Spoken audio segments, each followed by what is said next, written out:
Hey guys, Donovan with Team Tate Outdoors. Today we're going to be doing a pork adobo. Before we get started, make sure to go down there and hit the like and subscribe button. Watch all our videos, and today we're going to be talking about Wild Hog.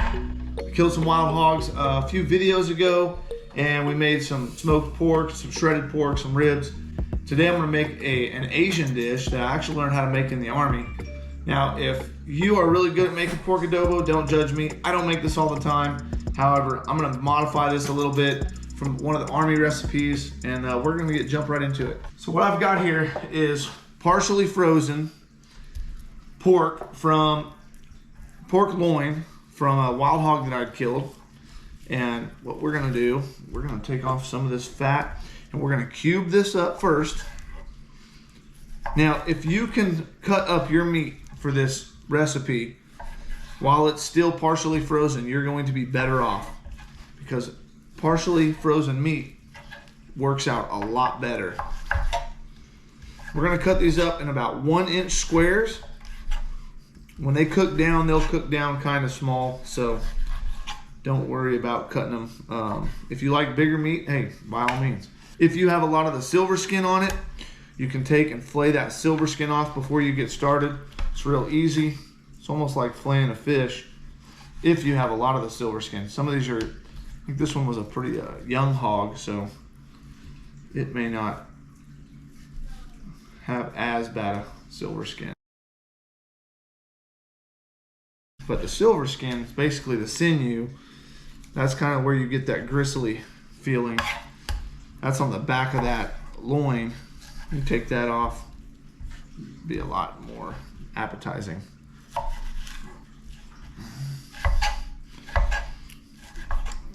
So I'm just going to cut these up, guys, and then we'll move on to step 2.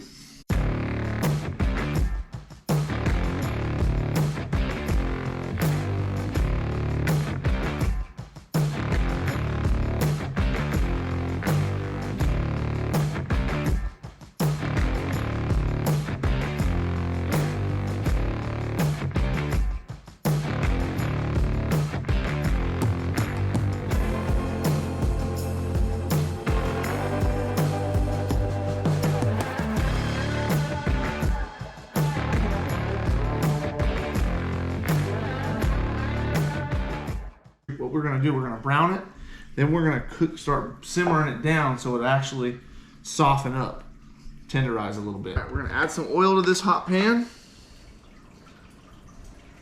Then I'm going to add this fat to it. I'm going to render that fat down. Now I'm going to add all this meat.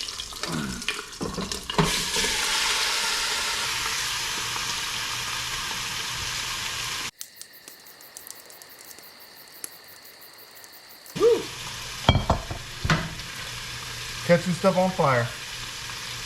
No bueno. Brown all this meat off. Then I'm going to add water, and I'm going to add vinegar, some soy sauce, and some seasoned sauce, and we're going to let that slowly cook down and simmer and actually break down that meat while adding a lot of flavor to it. Once we get it broke down, I'm going to be adding some brown sugar to this. And then later on, we're actually going to add pineapple juice and some pineapples. It's going to be amazing. But while we're waiting on this meat to brown, we're going to start some rice. It really doesn't matter how much rice you use. And obviously, you don't want to use more than what your pot can handle. This one, I think, will handle about 2 cups. Maybe 2.5 cups. Let's see, add rice, where's water line? Yeah. We're going to go with...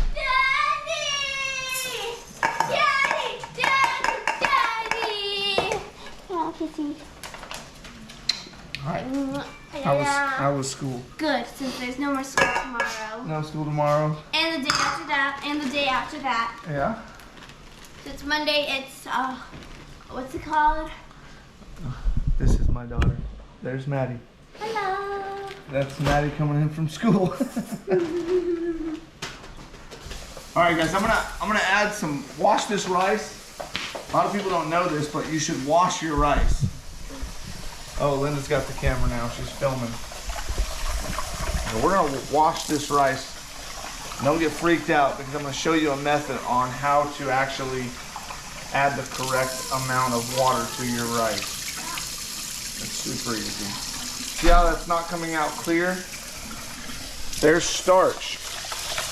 When you pour that water in there, you see how it looks cloudy? If you want good rice without it being mushy, you gotta rinse that starch off. All right, there, it's looking pretty clear now, somewhat. That should be okay. Now, guys, it doesn't matter how big your bowl is. If you fill that rice up and you put it that deep, the rice to the tip of your finger and the water to that line of my finger, not enough rice, not enough water yet. A little more.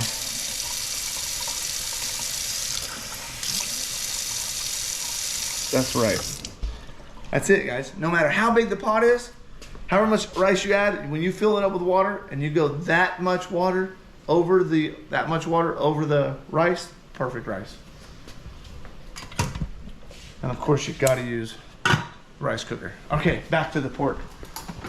Now this brown sugar is going to give us that dark caramelization sweetness that we want. Not too sweet, but stir that up now. And I may have used a little bit too narrow of a pot, but when you're at someone else's house and you don't have your own cooking gear, you know, it's hard.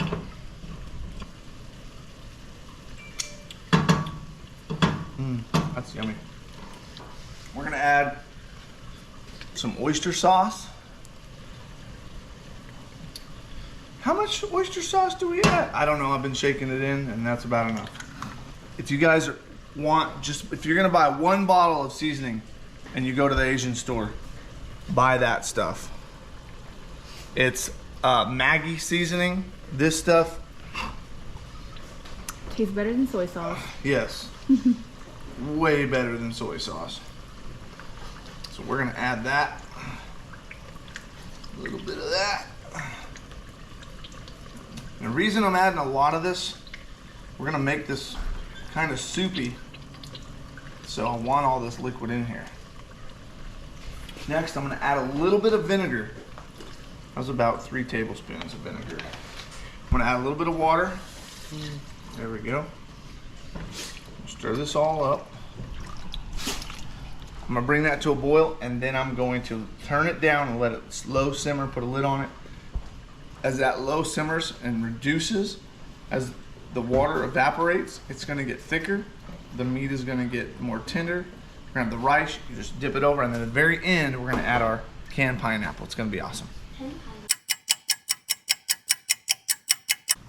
Okay guys, after I season the meat, oyster sauce, seasoning sauce, that's going in there. You can see there's not very much liquid. What I'm going to add, I added some vinegar and I'm also going to add the juice from these cans of pineapple.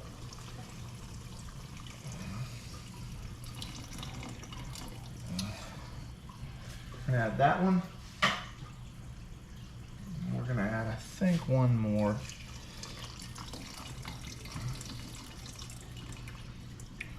There we go. Ooh, look at those canned pineapple. I love it. All right, I'm gonna turn this heat up. I'm gonna get this stuff back to boiling. And basically from now on, we're just simmering this stuff and letting it soften.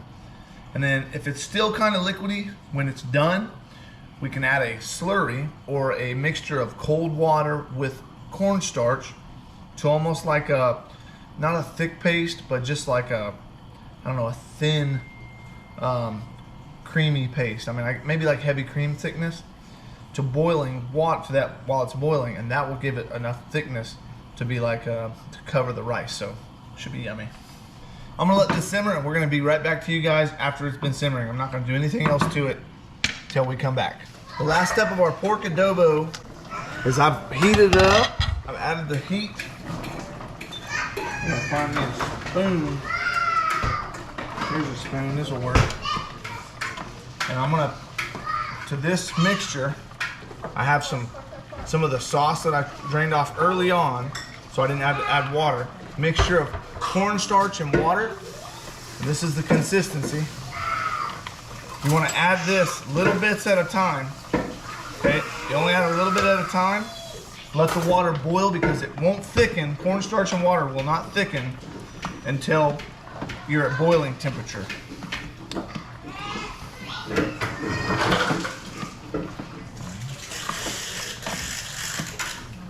We're gonna turn that heat down. Be careful if it is boiling and when you're thickening it up, because right as it gets thick, it's gonna start getting, it's gonna start popping on you. I'm gonna add a little bit more to this.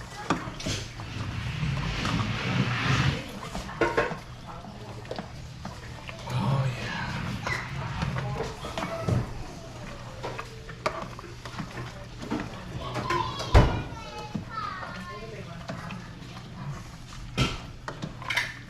And there it is, guys. Pork adobo. And I'm gonna show you how we're gonna plate this up. So what we're gonna do, we're gonna start with a bowl of rice. A little bit of rice down here.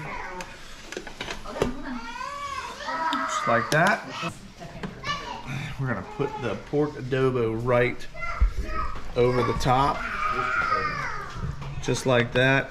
I wanna scoop a little bit of that sauce up.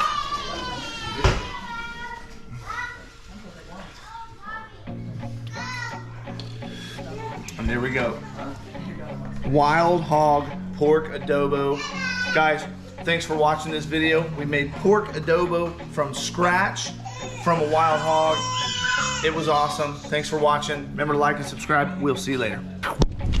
So kiddo, where do you think we're at right now? Park, lake. Oh, there's one. Got one, Ellie. Watch this move over to. Hey guys, now that we're done fishing. Just look at all the chunkiness in this chowder. That's actually good.